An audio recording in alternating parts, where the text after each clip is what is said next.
ঝাড়গ্রামে সভা শেষ।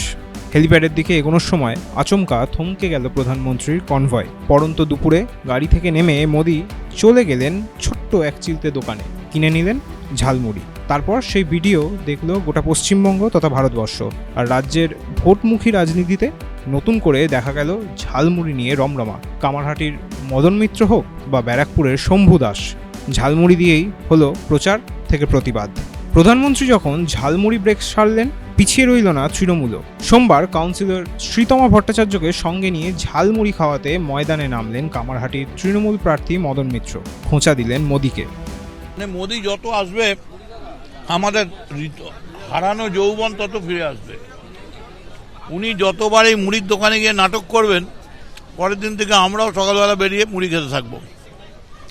এই যে মুড়ি খেতে খেতে উনি বললেন যে প্রতিশ্রুতিগুলো, 2 কোটি টাকা 15 লাখ, 2 কোটি চাকরি, 15 লাখ ক্যাশ, 3000 করে ব্যাংকে, আজ পর্যন্ত একটা সত্যি কিছু হয়েছে? উনি আবার এই মুড়ি খেতে খেতে আবার মিথ্যে প্রতিশ্রুতি দিচ্ছেন, কিন্তু তৃণমূল যা বলে মিথ্যে প্রতিশ্রুতি দেয় না। তবে একা মদন মিত্র নন, ঝালমুড়ি নিয়ে প্রচারের দৌড়ে টেক্কা দিচ্ছেন আরও একজন প্রার্থী। তিনি আবার যেমন লুচি ভাজেন তেমন মুড়িও মাখেন। রবিবার সকালেই প্রচারে বেরিয়ে একটি দোকানে ঢুকে লুচি ভাজতে দেখা গিয়েছিল ব্যারাকপুরের কংগ্রেস প্রার্থী শম্ভু দাসকে। সোমবার দিন বদল, সুতরাং প্রচারের মাত্রাও বদল। আর লুচি নয়, এবার মুড়ি মেখে নজর কাড়ার চেষ্টা। তবে এটা শুধুই প্রচার নয়, প্রতিবাদের রূপ বলেও দাবি করলেন ব্যারাকপুরের কংগ্রেস প্রার্থী। মমতা মোদীকে জুড়লেন এক সুতোয়। आज ये राज्य का मुख्यमंत्री ममता बनर्जी भी झाल मुड़ी बेचने बोला। आप देखिए उसका कितना मील है, उसका अंदर में कितना समन्वय है। ये सेटिंग जो बोलते हैं हम लोग, मुख्यमंत्री भी बोलता है झालमुड़ी का बात, आप प्रधानमंत्री भी झालमुड़ी का बात। রাজ্য রাজনীতিতে ঝালমুড়ি যখন শিরোনামে, সেই সময় অন্য ছবি দেখা গেল খড়দহের 2 প্রার্থীর প্রচারে। 2 দিন পেরোলেই প্রথম দফার ভোট, তারপর চূড়ান্ত দফা।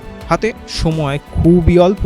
এমনই এক প্রচার সন্ধ্যায় আলাপ হলো খড়দহের 2 প্রতিদ্বন্দ্বীর।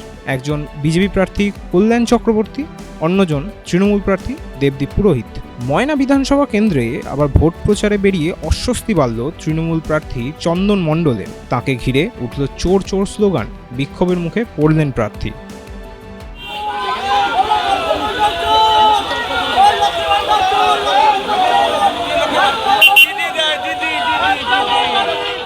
বাঁকুড়ায় আবার ছবিটা অনেকটাই শান্তির। সোমবার 7 সকালে বাঁকুড়া খ্রিশ্চান কলেজ মাঠে হাজির হন ওই কেন্দ্রের বিজেপি প্রার্থী নীলাদ্রি শেখর দানা। শরীরচর্চা থেকে ফুটবল, জনসংযোগের ফাঁকে বাকি সব কাজগুলি সেরে নিলেন তিনি। ABP live Bangla. এবিপি আনন্দ, এগিয়ে থাকে, এগিয়ে রাখে।